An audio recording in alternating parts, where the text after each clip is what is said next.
Good afternoon, everybody, and welcome back to Behind the Veil, a show that provides insight into the world of weddings. I'm your host, Keith Willard. Welcome back to the show. Today, we're going to be talking about great expectations. We've all been through it. It's been a heck of a year. And so some of those things that we used to do with our clients about setting expectations and setting boundaries, some of that has changed. And some of us, like myself included, have a really, really hard time setting boundaries with my clients about when and when they shouldn't communicate with me. But luckily, we've got an expert that's going to be helping us with all of those things. And I'm going to introduce her in just a second. But first, let me introduce Marcy Gutenberg with an Affair to Remember by Marcy. Hi, Marcy. Hi, Keith. And then, of course, the always beautiful Brooke Logan Stoner. Hello, Brooke. Salutations, Nick. So this is an interesting topic today. Today, we're going to be talking about setting boundaries. I mean, I don't know how about y'all, but I'm horrible at setting boundaries. I think we all need this lesson. Right? I really do. And we're really lucky because today we have Jennifer Taylor. So Jennifer is the principal of Jen Taylor Consulting, a consulting firm that works with creative businesses of all sizes to implement streamlined workflows and organized systems to find more time and space for business growth and personal development. She is also the owner and founder of Tailored Event Group, a leading event planning company that serves local destination clients in Washington State and Maui. Okay, good for you. Hello, Hawaii. But Jen, aloha. So Jen, I am actually really, really fascinated with this particular subject because that is one thing that all of us seem to have a real issue with because we're people pleasers. I mean, that's our job is to be, to help people achieve their dreams, and the world of hospitality in general is not about setting boundaries. What do you mean set boundaries? So can you tell us a little bit? Let's talk about your company. Can you tell us a little bit about your company and where that all began? So Jen Taylor Consulting started because all of us need somebody who is actually has worked in the trenches with events, but need a little guidance in all the things that go around the back end of your business. You guys, we're all creative in some shape or form. My creativity is really about the back end of your business. So whether it's operations, whether it's systems, talking about boundaries and expectations, right, helping you set those, all those things I can, and I do help with. Yeah, but when you hear the word boundaries, I immediately think, oh, boo, boundaries. I mean, come on. Do you not? I mean, everybody has, it seems like, because that's such a, well, first of all, it seems to be such a trendy topic, talking about boundaries, setting my boundaries. But also there's a moment that says, okay, I'm setting my boundaries. That's a bad thing. I mean, it shouldn't be a bad thing. It's not a bad thing. No, it really is about the boundaries and expectations about your business and your personal life. If those don't mesh, you're going to have the phone. It's going to be messy. The phone's going to be ringing at 2:00 in the morning because somebody's irritated because of whatever. And the mom is pissed, the aunt's pissed, the grandma's pissed, whatever. Yeah. Because the boundaries or the expectations aren't set. Well, and things are really different this year versus a year ago. I mean, almost a year ago, 2 weeks and a year ago, actually, at this point. But, because, I know that before my boundaries would basically, and I have very few boundaries, unfortunately, when it comes to my clients, or fortunately for my clients. But, my boundaries were basically, on Sundays, or Saturdays and Sundays, I'm typically not available because we're in the midst of an event or we're recovering from doing the event. But I was usually available via text message fairly quickly, but typically emails on Monday and Friday. But now, when all of a sudden all the weddings started to move and change, and we had to all of a sudden be back in the negotiation process, that boundary, that financial boundary, was completely different. Because and I know most event planners and most professionals did it for free. We moved people for free, even though we were really hard hit because there's no extra revenue coming in from that. Is that considered a boundary, or is that an expectation? It's both. I mean, we should all expect ourselves to, and everybody did it. I talked to venues that said, if you, make your decision by X date, then we'll take everything over and no additional cost or anything. Right. But if it was after that date, then they said, they had their, here's our boundaries Right. with that. It's that I really don't consider as boundary or an expectation. That's just a good business. Because we don't want to get screwed. I mean, we've gotten, We've gotten screwed. No, bent over seriously. and, let me, help you. And so Absolutely.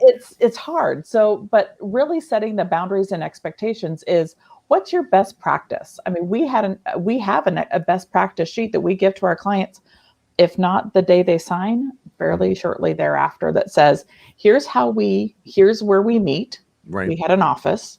Here is how we communicate, mostly by email. Mm-hmm. Here's those response time back. And then after that, it was like, here's how we do business. And this is what you should expect from us. And here's what we expect. It's a two-way street. This isn't a one-way street for these couples. It's two ways. This is what we expect from you, our client. Right. And we expect to have the place cards back on a timely fashion. We expect that the menu document, all of the, we know who's sitting where, we know what food they're getting, we know blah, blah, blah, blah, blah. We have that. But we also expect that your clients aren't idiots and that are some, because we've had this happen where the last bus shows up, we give the last call, and the bus leaves, and then we're getting a phone call at 2:00 in the morning. Oh, well, my friends were left there. Well, where the hell were they? I know. Well, and so we tell them, we check the nearest bathroom, we check the ballroom. If it's, we're not going to go check the golf course and see what they're doing. That's not going to happen. Well, okay. So you're like, I'm a sixth grader, right? And I've never used that document before in my life to like, here's my expectations of my client. As somebody that has never done that before, give me kind of my ABCs of introducing that. So really what I do with my clients is like, okay, what's your, the first thing, where do you want to meet? If you don't have an office, are you meeting at multiple Starbucks? And this is like this is pre-pandemic. This is who knows what's going to be. But, so this DJ is like, you know what? I only meet at 4 different Starbucks. Right. And so that's. Oh, he had very specific Starbucks. So we had those listed, like the addresses listed. Mm-hmm. God, I feel so weird doing that. Well, because he didn't want to be driving all over. If you're in this, I'm in the Seattle area. So if you're down by the airport, he had a Starbucks down at the airport. If you were closer to Bellevue, he had one over there. He had it strategically located that they were close to where his couples would be. Right. But he's not trying to find some place that, some coffee shop on some rando street, driving in security. Yeah. I mean, so he really set that expectation. Another way to do this is like, what hours do you work? Right. Especially now. I mean, we can totally get into like, everybody's working from home. Right. All the kids are schooling from home. Right. All of a sudden, everybody's in a room this size and you're like, what the hell am I doing? Oh God! And then everybody's talking and you got dogs barking and what's the expectations around that? I have so many hours to work, but I also have to school my kids. I have to run a household, all the stuff. And so, your hours, how many hours what hours do you work? Do you work 9 to 5? Do you work, all of that? Of course, you got the weekends, like there's a planner here that always takes Mondays off. Right. No matter what, in season, out season, it doesn't matter. We say if it's during season, this is what our hours are. If it's off season, this is what our hours are. I gave them, if it's off season, I'll work 1 weekend a month. Right. I want my weekends back. So what does that look like? And then finally, how do you communicate? I mean, this is the biggest one, I think, for most people is I hated getting texts. I don't want to plan a wedding via text. See, I love text. No, I mean, but trying going through all these text. Things going, oh my God, where's that text that says they want XYZ? Oh no, I love the fact that it's all in one place. I love it. So if you do, I mean, that's the thing. It's totally expectation. It's totally how you work. Right. Like if this phone rings or beeps, I Right. throw it across the room. I'm like, I don't care. I've tossed an iPhone or a razor or two. Yeah. I'm like, Oh God, Razor, showing your age I there. don't want to talk to you. I want to email you. Right. So what are those things? Those are probably the four top things. Where do you work? Right. Hours you work. Yep. The communication. I guess those are the top three. The fourth would be, how do you run the week of the wedding? That's another big expectation. And then of course the day of. But it's really it's just a one sheet of paper, and it just sort of bullets out our lot, how we do business. And I'm sitting here thinking, because one of my favorite things to say to my clients is that, it's not the question that gives people stress. It's the amount of time waiting for an answer, which is why I love text messages, because a lot of times the question is basically a yes or no, or what do you think of this? Really quick. Oh, it's horrible. Never buy that dress again. Or, it's something. But it's because I know that if I don't get back to them right away, something that could have been yeah, well, or it could become this huge thing, which really it shouldn't have been a huge thing in the first place. It just needed a quick yes or no. Yeah. So can that be included in your boundary sheet? Yeah. I mean, it's really the best practice for you. Right. Well, but I'm saying, like, if it's a quick text message. Yeah, but sometimes those quick text messages can be, all of a sudden it's a rabbit hole. Novel. And you're like, I don't want to go there right now. Or voice to text. Because then they've got your attention. And I don't want that. And also I don't want that text at 2:00 in the morning. Oh my goodness. Which actually leads me to a really great question. So from the perspective of the client and the perspective of the planner, what would you say as far as setting expectations for, let's say, the inquiry, the initial contact? Would you suggest to put the hours on your website? And if so, does it turn anybody off and so forth? I mean, I've received phone calls at midnight before on a Saturday night, which I find really odd to me that somebody would pick up a phone and call somebody at random on a midnight just because I have a website. So I'm like Brooke is talking to So what would you say to that? Yeah, I don't put my hours on my website. I don't put my hours on my emails. It is all based on once they've hired me, then they get that best practice sheet. And most of the time, I'm not going to answer. I have an actual separate cell phone number for my office. Like, I don't give them my cell number, my personal number, until the week of the wedding. They think they're calling, finally I got it where they could text me on that line. But I mean, it's really like it's really how I want to keep my energy. Right. So I'm not feeling anxious about this, about how I do business. I'm like, if you don't want to work with me because I'm not going to answer your phone call at midnight, then we're not the right fit at all. Like, I'm in bed by 9:00. Do you feel right? Well, I am too, by the way. But I mean, I don't want those. Well, but do you feel like that people kind of gave away those boundaries because COVID took away so much business, and people are, obviously everybody is just so desperate for business, and it's coming back like crazy. The floodgates have opened. Oh my God. I was sitting with a girlfriend and her husband. They own a transportation company, and I'm like, you better be prepared because it's already. I'm like, corporate's already starting going, and I'm like, and I told myself, like, I haven't done a wedding since I did 2019. Right. I had one I'm like, I had a big life change. I'm like, 2020. I'm like, if I get one, then that's perfect. I'm like, and it did, and we moved it, and now they've canceled it. And it's bad. Well, living together and realizing, you still have things to work on. Pandemic life is always good too, because you find out what's going to work. Maybe their boundaries weren't so great at home. Okay, got you. So so then, I told myself, I'm like, I'm not doing anything till 2022, 2023.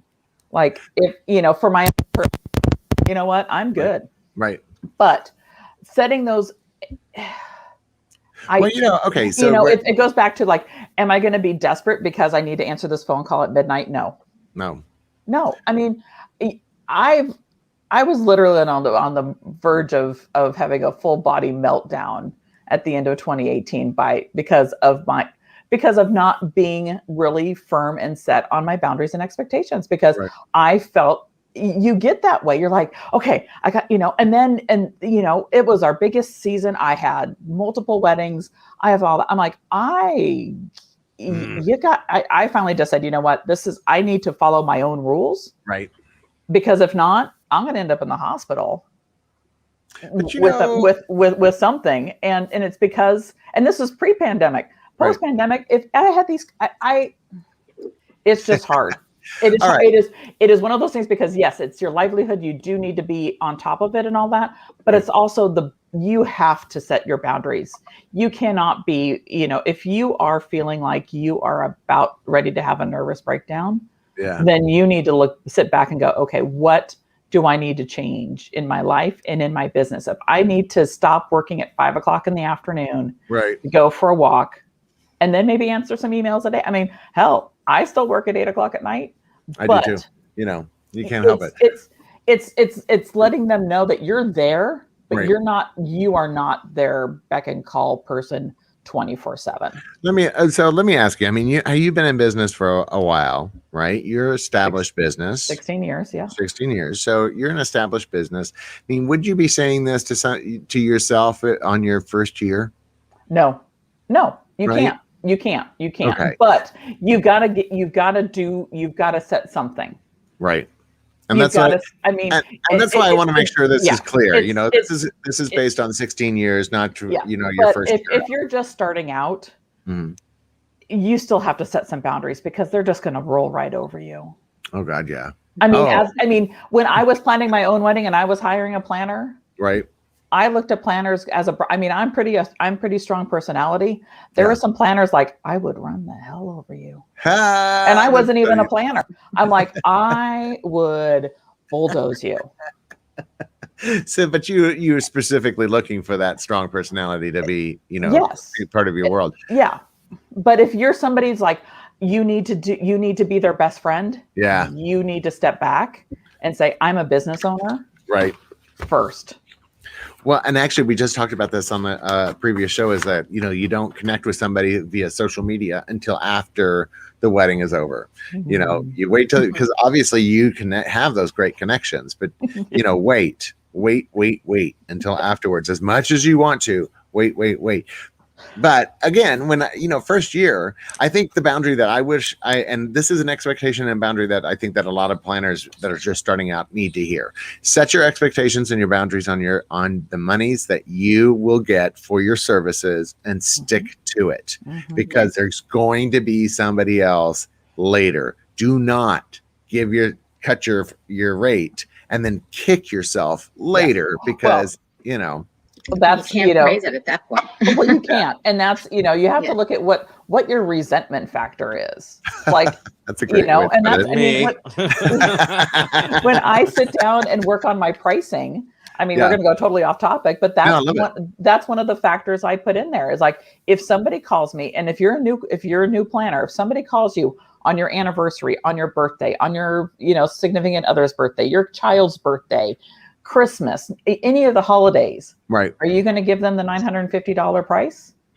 No. For your basic thing? I got to hope not. I mean, I had one on my, I had an inquiry for my 10-year anniversary. It was on a week. It was a Thursday. And I'm like, okay. He was, he had to be gone for work. And I was like, you know what? It's not a big deal. It's, so I'm like, sure, it's X. And I raised it up a little bit because I was going to resent it. Right. Oh yeah, 100%. There's a resent. Oh yeah, there's definitely a resent cost. It's it's just like the pain. It's just like the pain in the ass fee. Oh, it totally is. It totally is. I mean, you've got the PITA in there. Like, what's that? Oh, who else? Somebody else that we had on the show gave us that same thing. Okay, so let's go to the beginning. You're a brand new business. You just emerged out of COVID. Let's say that you were working for a hotel. Hotel laid you off. You're now it's time for me to start my business. Yeah. Right. Yeah. What are some very basic initial boundaries, expectations that a new business owner should think about? It goes back to those three things. Where are you going to do your work? Okay. Where are you going to meet your clients? Because I mean, if maybe it's a hotel lobby, maybe it's Right. you don't want them to come to your house. I mean, there's no way. Right. But then, like, what are the hours are you going to work? Set some time out, yes, you're going to meet with clients all the time, but also set some times for you to do your work in your business. How are you going to do your marketing? How are you going to do all of this? Those are things to be thinking about. And then how you communicate. And just those are three things. You can totally just work on those three things. Like, I'm great with text. I'm perfect. Then great. Text is the way you want to. If you're like, what, we have a system, HoneyBook or Dasabo or whatever. Great. What is that? And those three things, you're set. If you want to work 24/7, great. I will tell you, you will keel over in a year and a half. But and take that day off afterwards. You're going to be hit by a truck. I swear to God. It doesn't matter when and where I'm 16 years later, and I'm still going, God, what truck just hit me? Right. But I think that's important for new business owners. I mean, I wish somebody had told me that at the very beginning. It's like, set your expectations, your boundaries now, just even if it's basic, because it's easier to add it when it's already part of your business. Yes.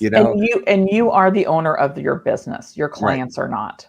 Exactly. Your clients are not the owners of your business. So that's, I feel that you get more respect if you have your boundaries set and you say, this is how I do business. Yep.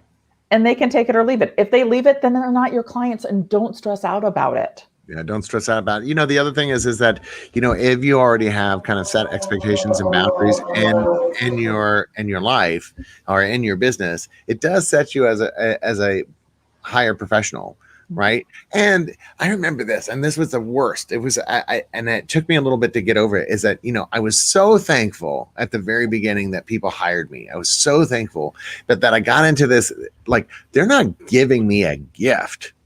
I'm not a not-for-profit that they're supporting. I'm damn good at what I do, and they're paying me because I'm really good at that. And it took me a year to get past that and to realize, no, they're paying me because I'm good at this. Yeah. And actually I ended up raising my prices because I was too low. Yeah. And I think that's important for new business owners out there. It's like, once you realize your own worth, well, first realize your own worth and then stick to it. Yes. And if you're getting 100% yeses or even 90% yeses, then it's time to raise your rate to the next. Oh, 100%. Or if, I can't remember the name of the book I read, and I had a friend who's a planner and she was having a hard time raising her prices. I said, okay, after each person that hires you, raise it 2%, 5%, whatever that is, because the person before that doesn't know that you charge less than that. Nope. You're giving them the price. So if you feel like you're like, oh my God, they're not going to do it. Yes, they are. You just need to sit down and say, okay, they said yes. I can raise it another 5%. I can raise it another 10%, and then all of a sudden you're to where you need to be for who you are. And you're like, okay. Well, one of my favorite stories that I tell is that I actually had a client that was in a fairly high-end part of town and is a client currently, and I love them. Oh my God, I love them so much because they're just such good people. But it was at the time my most expensive wedding that I'd ever booked. And they said, and afterwards, after we had the client, contracts and signed stuff, she said, we almost didn't hire you because you were half the cost of the next planner. Yes. And even being the low person on the totem pole, there's an expectation that if you're that low, that you are not worth it for them. So if you rate, I remember when I raised my rates up to the highest point, I was like, nobody's gonna book and me. They did. And what the hell just happened? And that's true, because there is an expectation that comes with the price point.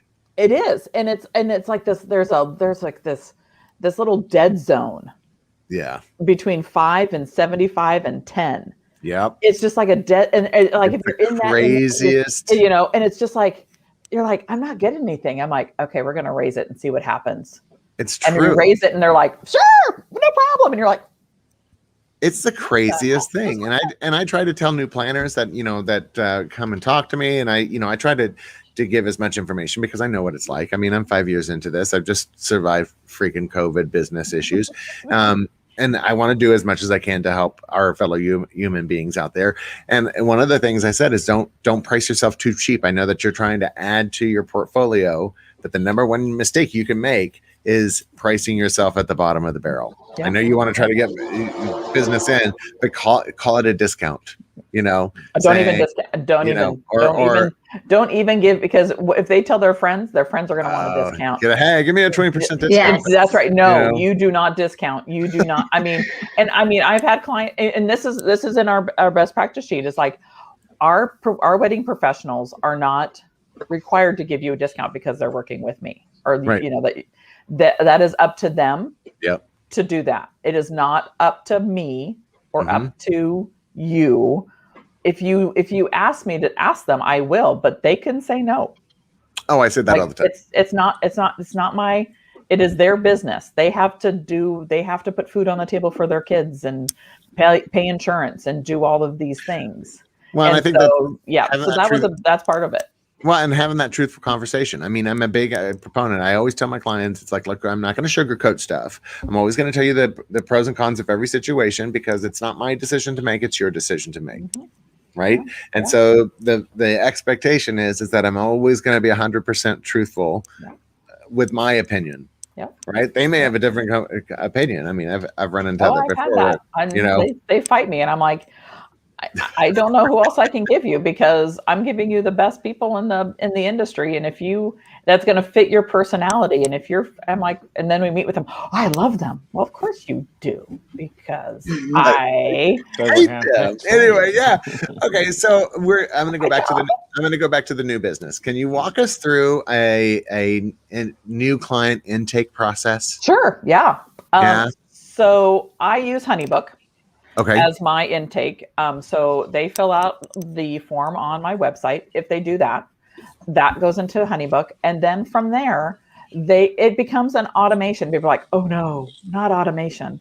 Yes, because again, it makes your life easier. You don't have to remember who you talk to when. It just goes, okay, thank you so much for reaching out. I'm so excited to talk to you about your wedding. Here's a link to how to set up a time to talk to me. And here's my brochure. And that's it. And then I come back and say, with another email, I'm so excited. I know you just got this email. I just wanted to reach out to you and say, I'm super excited. Can't wait for us to talk in person or Zoom or whatever. And then from there, I reach out to them. So this is my sales process. If they don't set something up, I email them day 3, day 7, and day 14. So if they ghost me, day 3, 7, 14. Yeah. From that initial reach out. Right. And then, so if they don't reach out by day 14, they're gone. You're done. Yeah. I don't have time. So then if they do set up a time to meet with me and we do talk, then that gets reset to, I send them a proposal after we're done saying, so excited. Here's the proposal. Can't wait to get started. Blah, blah, blah, blah, blah. Right. Again, reach out day 3. Hey, did you get that proposal? Day 7, the proposal's, going to be expiring soon, even though it doesn't. Please let me know if you'd like to extend it another 7 days. Right. Because sometimes they might be on vacation and they, whatever. Right. And then day 14, bye-bye. I send them a nice note. I'm really sorry that we're not going to connect together. On and on and on. Don't chase after a dead cat. You can't. You just can't. And then from there, they get the expectations and boundary. Then once they're contracted, then that's when we talk about expectations. We talk about the best practices around all of how to work together. And then how to, use Aisle Planner, use HoneyBook, all of that. We give them all of that information. Yeah. And then we start planning their wedding, and it's great. I love it. So you're a new planner, new business. You don't have the money to do HoneyBook yet, right? So you're doing your own stuff. It's not called going an through Excel spreadsheet. an Excel spreadsheet, exactly. So I just want to make sure that people that are listening out there, that if you're just starting your business, you don't have to have HoneyBook. You can do this stuff. It's easier if you have a program. Guarantee you, it's A easier. simple cat trapper keeper will do. That's Yeah, right. right. It But does. but just make sure that as a new business. But so now everything's Well, set. I want to go back to that. I Yeah. still use my Excel tracker. Oh, you do. Oh, you do? I do Look, because both it of us has, are like, what? because it's great that it's in there, but I want to know, like, I've got, like, here's how much I've quoted them. Here's my sales goals here. So if you take that Excel spreadsheet and make it a little more beefier, then you can put in there like, okay, what's my goals for each month what's my total goal for the year? How much do I want to make? And then how much do I want to pull in each month to get to that point?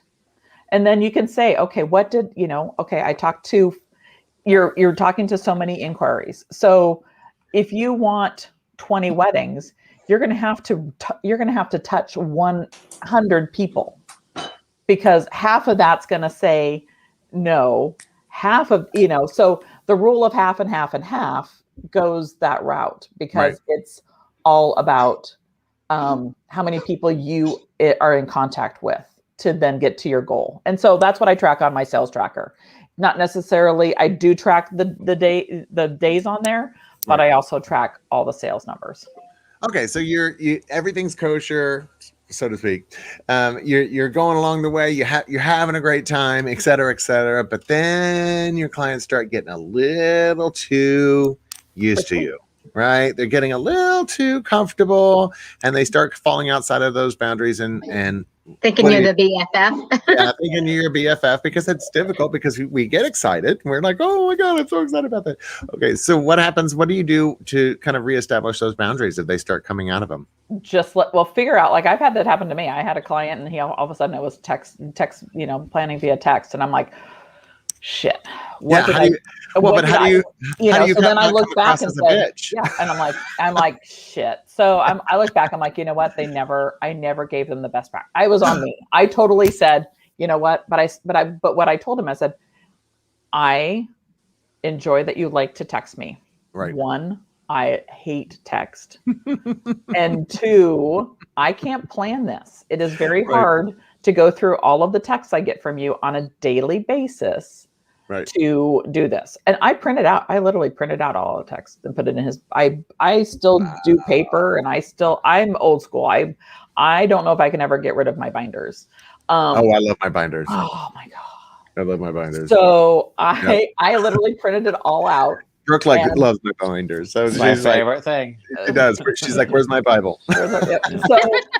So really, when they get off track, is like, hey, unfortunately, as much as this is easy to do, we really need to go back to using whatever you're doing. And if someone is really gone rogue, it's really just, this is how I do business. And if it's not working for you, then maybe we need to find another person. Well, I mean, okay. And so when that happens, and so I've been in business for 5 years. I take out a year because of COVID. So 4 years. I know. 5 years. 5 years. You did a lot last year. Yeah. It's still part of it. You're still doing it. Actually, we did a lot last year. But, and I've only ever had to fire one client ever in that entire time. But it was tough. I have to tell you, firing your very first client is really hard. And that was because there were boundaries, and those were personal boundaries, actually, because it was a client that was talking down about her daughter constantly. She would say, oh, she's got diamond taste on a beer budget, or she always just goes after it was constant little ridicules at a time. And it was horrendous. I just could not deal with the fact that, and I wanted to defend the daughter so bad. Like, I wanted to jump in and be like, who are you to talk to her about it? Because the daughter was doing literally everything she could to stay in budget. She was really trying. And the mom just wasn't seeing it. And I ended up having to fire them because of it. Yeah. because I couldn't get involved in their emotional situation. Yep. Yeah. It could be for any reason. I mean, it could be for, and that's hard because And that's a personal boundary though. it's a personal boundary. Right. Professional wise, you're like, if we're not the right fit, then I understand. And if we need to move on, then, we can do that. It's listed in the contract. But for when things go off the, like when the mom, I always told my clients, if I'm working with the couple and the mom, maybe the mom's paying, maybe the aunt's paying, whatever. Yeah. You have a different set of boundaries, but you kind of talk to that in the beginning. Who is making the decisions? Who is your person with that? Is it the person that's holding the purse strings? Then I need to know that. If it's you, then I need to know that too. And if mom's holding the purse strings, but you're the person in charge, right? If you need to throw me under the bus, just let me know. I feel like that comes with a catch sometimes though too. Like that's not always, I agree with what that. it really is. Keith, Yeah, Brooke, I totally agree with that. I mean, there is there is that moment. It's like I've had to have come to Jesus meetings with the whole family before, where I pulled in the parents of both sides, the aunts, the uncles, the sisters, the brothers. I pulled them all into one room, and I had to have a whole come to Jesus meeting. Yeah. This stops now kind of moment. Yeah. And if you don't do that up front, you have to do that. Oh yeah, it was. And I mean, and things got tremendously better, but you have to have that confidence in order to do that. And I think that's the other thing about your expectations and your boundaries. You have to have a level of confidence to start setting those in place. Yeah. Trust that you're a professional enough that, these boundaries are valid. Well, I mean, if we'll go back to your example of, a new planner that's been working at the hotel and now she's going to start her own business. You don't think the hotel has boundaries and expectations? Oh yeah. What do you think you've been working under all these time? For the last whatever years. Right. It's called rules and regulations. The first thing, just different. The first thing Keith told me, he's like, "Know your worth." That was the very first thing he drilled into my head when I started working for him. He's like, "Don't work for free. Know your worth." Yep. And then, with the whole topic too, it's like, don't cheapen yourself or cheapen your company. You are worth it. And Keith, you've got the wall of awards to prove it. You know what I'm saying? You are worth it. But I did tell her from the very beginning, I said, never work for free. Because she had said something about, I'm going to go help somebody out and I went, are you working? Well, that was a learning thing. That's something I didn't know. So I was like, hey, if you bring me in today, I'll work for free for the education. I said, no. I said, if you're coming into work, you're not working for free. And that person actually paid me that day. Oh yeah. No, because but that's part of it, because she wouldn't have known actually ever to say, oh wait, it is okay for me to say I need to be paid for my value. Yeah. If somebody had never said it to her, she would have just assumed that, well, that's how the world works. It's that you go in and you work as an intern. Yeah. But you're not an intern. I turn it. I'm not an intern. I turn it, honey. I turn it. Marcy? So I want to find out, I actually had a question about a specific situation. About a year ago, I gave somebody a quote. I do invitations. So I gave somebody a quote. I told them that beyond the quote, here are some additional costs that would be incurred should you want them. I gave them the information. And then at the very end, after all was said and done, they said they didn't, when they got the contract, they said they didn't expect it to be as much as it was, because she thought everything was included as a invitation suite. But everybody's idea of an invitation suite is different, because it's basically a la carte and you build your suite.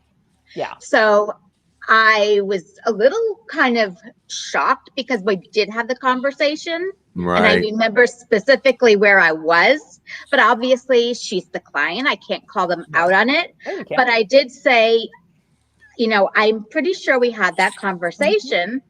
And I explained the process of building an invitation suite is different because everybody's needs are going to be different. Right. How would you suggest handling something like that?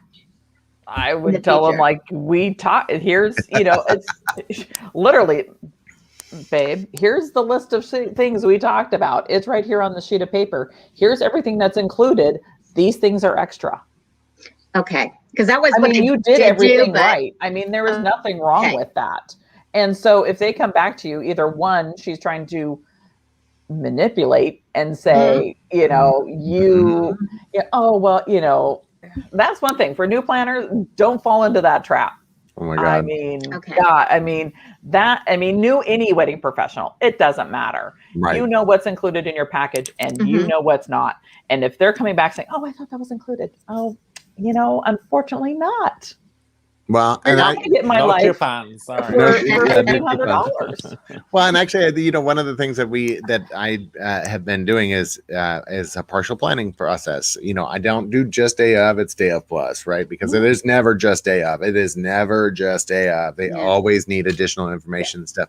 But I am very specific in my contract about what is included and what is not when it comes to that, because a lot of times that would be happen. All of a sudden, I was supposed to be just involved in the last week, really, and I was all of a sudden involved the entire time. But I adjusted my packages to include that, so that way I wasn't. Yeah.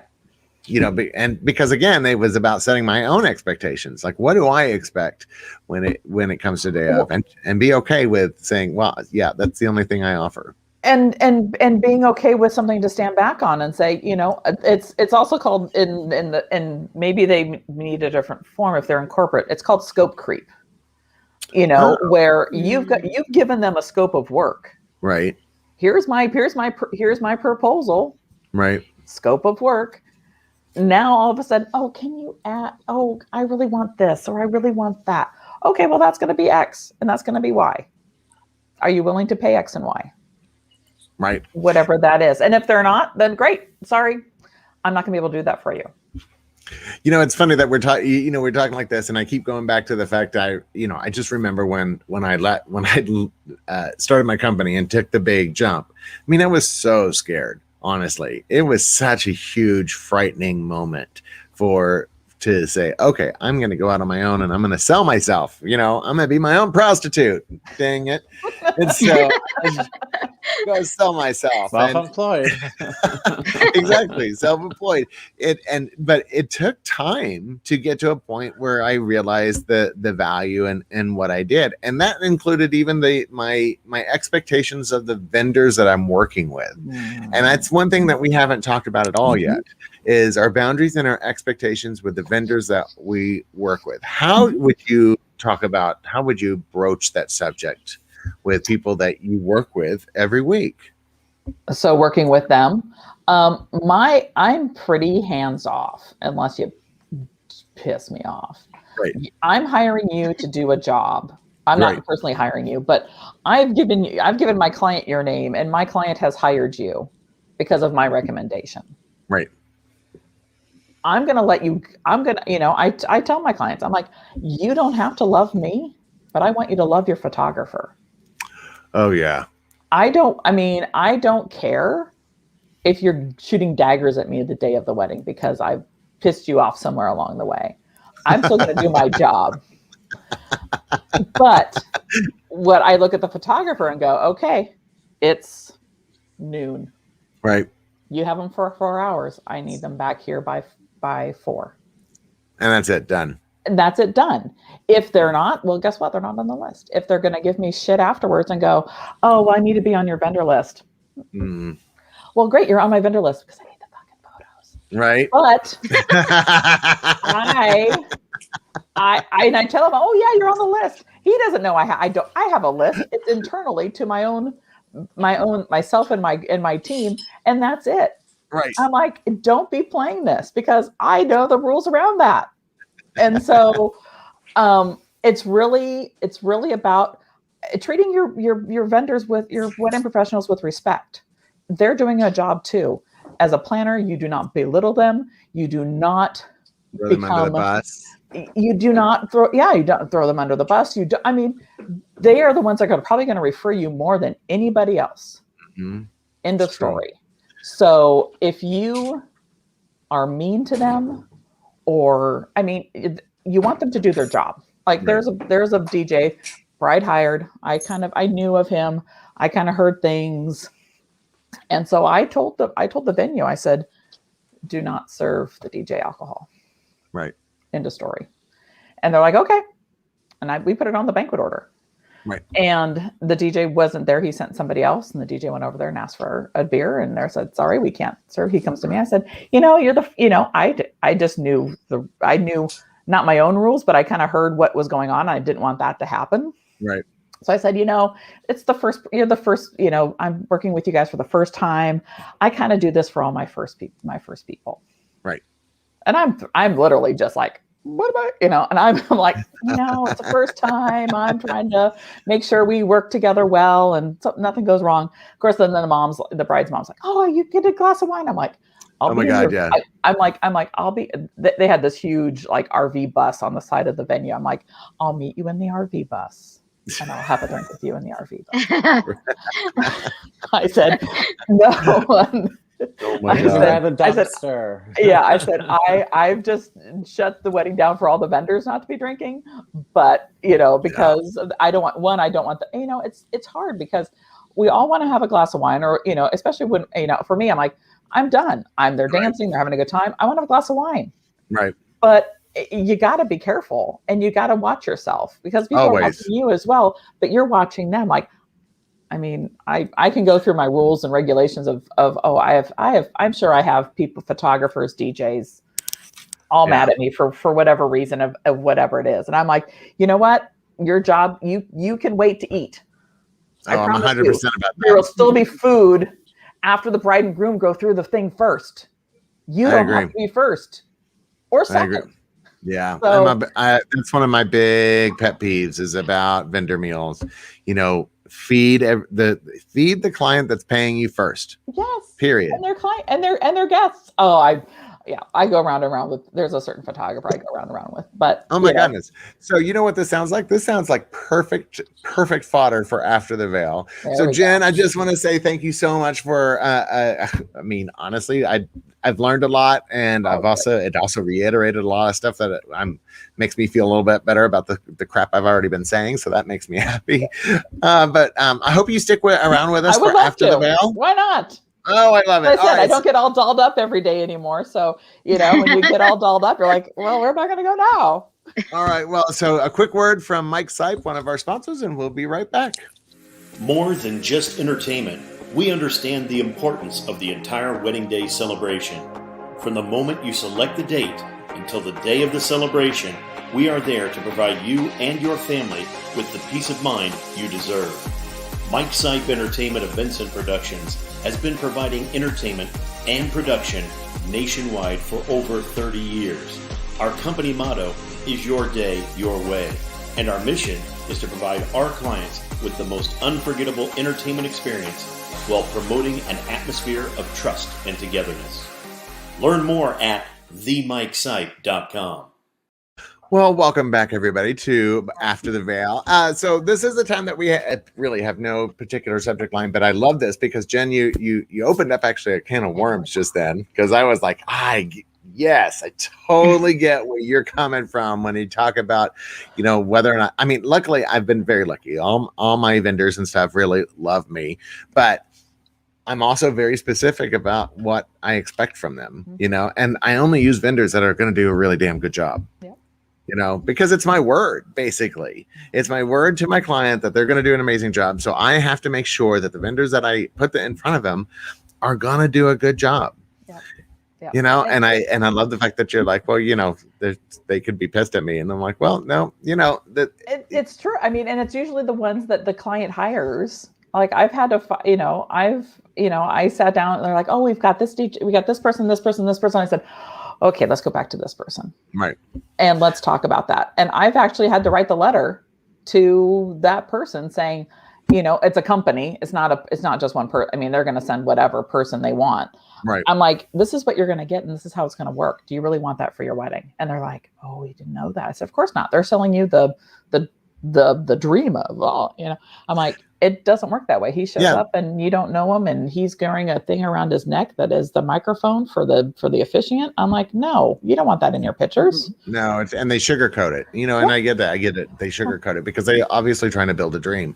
I'm not about building a dream. I say, look, I'm a practical planner. I'm about the logistics. I talk about emotional value per dollar. Does that make sense? I hate favors. I think favors are the biggest waste of money ever. Yes. And I'm like, does it add to the memory of the wedding? No. Does I not throw the majority of them away, or I give them back to you, and then you can throw them away. Right, 100%. So so I get it. I totally get it when it comes to that. But so I wanted to actually tell you guys a little something that happened to me that just like literally today before we went on the air.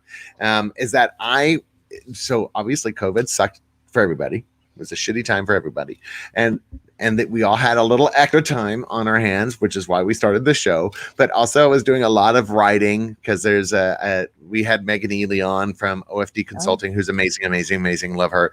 And she had told us about this place called Help a Reporter Out. So I love it. And I was a writing fiend, man. I was writing 3 or 4 reporters a day, constantly. And so I was really lucky because I got into the New York Times 3 times in 90 days. Mind blowing. I was That's so crazy. I know, but I was so excited because as a planner to get included into a national publication why I want to brag about it, right? And so of course you want to put it on your website, because it's on everybody else's website, as seen in, Brides of Magazine, New York Times, Martha Stewart Living, blah, blah, blah. So imagine my surprise today when I got an email from a random company that says they handle the licensing for the New York Times logo. And they had noticed it on my website and wanted me to pay a licensing fee of $1,500. And I was like, wait. Really? Like you want me to pay you $1,500 to have the logo on that pushes people to go read? What? I don't understand that at all. And so I wanted to get y'all's take on that because it just pissed me off to no end. Because I thought, really, I'm a small, tiny little planner emerging from this horrible pandemic. Finances suck. I get a win. For God's sakes. Oh, yay, New York Times. And then you're going to try to tell me that you want to charge me $1,600 for your little bitty tiny ass logo on the bottom of my webpage? So first of all, my question is, do you have a contact over there at New York Times? No, that's the thing is that, you do it through the Help a Reporter site. And so, I actually do have a couple of reporters, but I'm not going to get them in the middle of this. But I'm not going to do that. But you can. That's the thing. I mean, but I would ask. I would ask because is it from the New York Times or is it from? Is this a scam? No, so we found out that it's not a scam. Okay. It actually is the licensing arm of the New York Times. They subbed this out to this law firm. And so it was either $1,600 for a year's use, 1 year. Yeah, 1 year. Oh yeah. $5,000 for a lifetime. And I'm like, no, really? That's crazy. That is nuts. It's easy. It's the reason they come after the little ones because they know that even though either you'll pay it because of the prestige, or there's so many big companies out there. I felt like it was unfair. Now I'm concerned. I'm like, shit. I got to make sure that because I've got all those. As seen on, I've got on my email as well. Right. I mean, it's not just, it's on that, it's on my website. It's, all of that. I mean, but it was just such a random thing to get out of nowhere. Yeah. And luckily Christy with Mountainside Media, God, I love her because she's my bulldog, man. And so she got in on that conversation because I copied her in on it and was, because she handles my marketing, my website. Yeah. And she's like, well, I'm going to reach out to the New York Times and find out if this is true. And and it is. Wow. What? That's a surprise. So then it's just a written word as seen in New York Times. And you don't get the logo.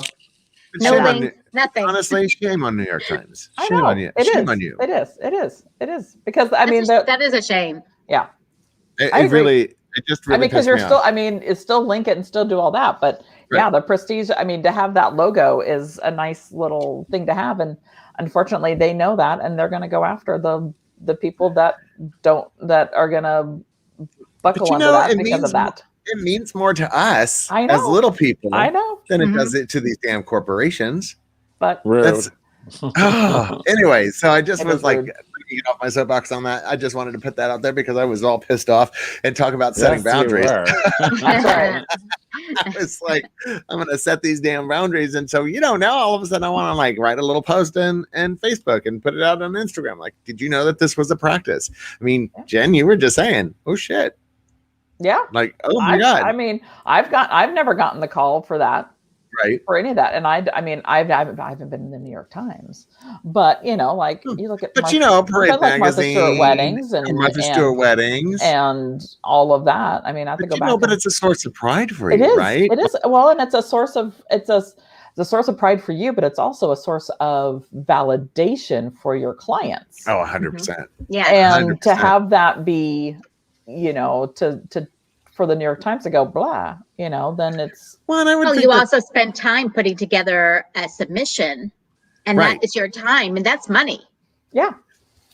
I just was really surprised by the whole thing, and I didn't know if anybody had any of you run into that issue with No. other publications, because I just have never heard of that No. from other publications. Not for us And small people. And I'm wondering if it's a way of revenue that they need to have because they don't have the revenue coming in Right. from You think people so? because of subscriptions. Which I mean, they're going to find other ways to get money, and Right. unfortunately, this might be the way that they're going to do it now. Oh, that just sucks. I Pigs mean, get Because- slaughtered. Don't be greedy, New York Times. That's yeah, greedy to me. Brooke says that all the time. She's like, greedy pigs get slaughtered. She's like, the fattest pig gets killed. So, don't be greedy. And I just was like, oh crap, that really Well, sucks. no, little Wilbur, but the fattest one's breakfast. So I think the. I don't know. Maybe in the middle. Pickles. So funny. The hairless cat. Oh Speaking my of God, the cats, hairless look cat. at how Oh, cool yes. the Ooh, Suckless cat.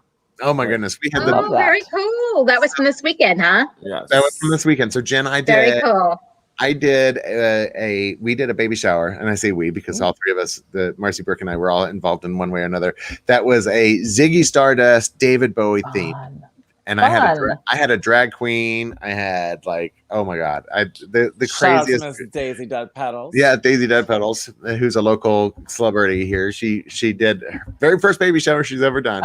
That was amazing. And her very first. Which I thought was funny. So it was the most fun, and shout out to Awesome. CLE events and for the amazing centerpiece, because we did these They lightning were bolt amazing. centerpieces that were Yeah. fantastic. Anyway, Oh, but talk about so when it comes to this particular client, I actually have very little boundaries. I love Yeah. her. I well, love I mean, that's, you know. I mean, it's great. I mean, it's not the boundaries of the event; it's the boundaries of your business that That's you. true. You know what? That's actually, I wish we should have talked about that, because that is a difference. There is a difference there. Mhm. Boundaries of your business versus boundaries of your Of an- personal. Yeah. Because they are two separate things. And I Yes. think some people go, "Oh, I am my business." Well, No. I have my business hat and I have my personal hat, And you also have an event boundary of what you can do for a client. Yeah. What do you And do so about having, friends? having those sippy cups were great. I know, I love them. They were amazing. I mean, But that was totally the client. The client did all that for people. But okay, so Jen, I have a question for you. As a person that's been in this industry for 16 years, we've all had it. Somebody's friend needs an event planner, and they're like, "Can you do my cousin's wedding, my brother's wedding, my sister's wedding, my blah blah blah?" And you feel a little like, okay, I'll do you this favor, Mm-mm. right? Now, no, I think it's still business. It's still business. I mean, I have a planner who did a huge wedding. Yeah. Lovely. It was a lot. Converted a hangar, Oh my God. all this stuff. She's still getting people calling her for doing weddings within that group of people. Right. And she keeps on raising her price, because if they go back to that wedding and look at that, she's like, no. I mean, she undervalued her price. We all did. All of us undervalued what she did that day. Yes. And that leading up to that. So each time she's like, so we just had a phone call. I don't have any planners right now, but Right. she called me. She's like, I got another call from this from the circle. Right. What should I price? And I'm like, I know how much work you did on, and then she had another one was even more. Right. It was amazing. And I'm like, you just need to charge what you're worth. Well, And that's hard. So it is hard. And so we sat there and we talked. She had the 3 different options. I said, you're going to be fine with any of the options that you choose. Yeah. I said, but you just need to figure out. And then, I mean, she's had multiple calls from it, and none of them have chosen because she's charging what she's worth for it. And if you have, and she's like, you could have, you could have another 5 weddings from one. But if you're undervaluing your price and doing just the same amount of work, no, it's not worth it. So if it's you your have livelihood, and it's your livelihood. Even I mean, budge with it. Like what people don't understand is this is how you pay the bills. I know. It's not. So if the training blows on your car and your cousin fixes cars for a living, you're gonna say, "Can you replace my training for free?" Or you're not gonna do that. That's his, what I mean. That's his livelihood.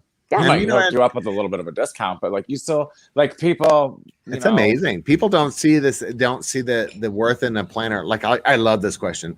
Well, what do you do? I say to your sanity. What don't you do? I'm like, I say to your sanity. I'll tell you what I do. I'm like, it's so hard to describe. Where do we start? Where do we start? But it's so hard to really describe what we do to people. Like what we do to people. That sounded weird.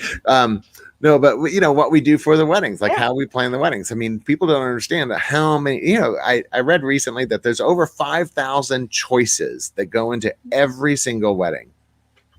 5,000 choices. Yeah. That's a lot of like yes and no's and blue over pink. And, it's crazy. I mean, what I tell my potential clients or even my clients, I'm like, I'm your advocate. I say that all the time. I said, I'm your advocate. I will go to your venue, whatever. I said, if you want the moon, I will definitely ask for the moon. Right. And then I'll look at the venue and I'll say, okay, she wants the moon. And then the venue's like, well, but we really can't do that. A satellite. You can have a star, whatever it is. So you're the person that goes, okay, this is what my clients want. Right. But I also have they don't have to go to the venue to ask that. They have me or the DJ or the photographer or whatever. Right. I said, I'm going to be the bully. I mean, I'm going to be the taskmaster. I'm going to be all of that you can just enjoy. I'm like, most of my clients are like, oh, people ask me if I'm stressed. And I say, no, I've got Jen. She's amazing. Oh my God. I mean, I love that. That's what we do. I mean, like at the end of the day, my job is to make my clients go, I love planning my wedding. Oh, wait, I know, right? Well, I'd like actually. One of the favorite things that one of my clients actually said is that, and I saw it in one of her emails, is that everybody deserves a Keith in their life. I thought that's so nice. I saw that, and that was very clever. I thought that was so sweet. Anyway, so since we were ending this conversation with something about me, no, I'm kidding. Anyway, so Jen, you were an absolute doll. Thank you so much for being Behind the Veil. Oh my God, talking about weddings. I do too. It is everything. She is a natural. She really is. So Jen Taylor, thank you for being on Behind the Veil. Brooke Logan Stoner, you're always beautiful. And Marcy Gutenberg with An Affair to Remember by Marcy. All right, everybody say goodbye. Bye. Goodbye.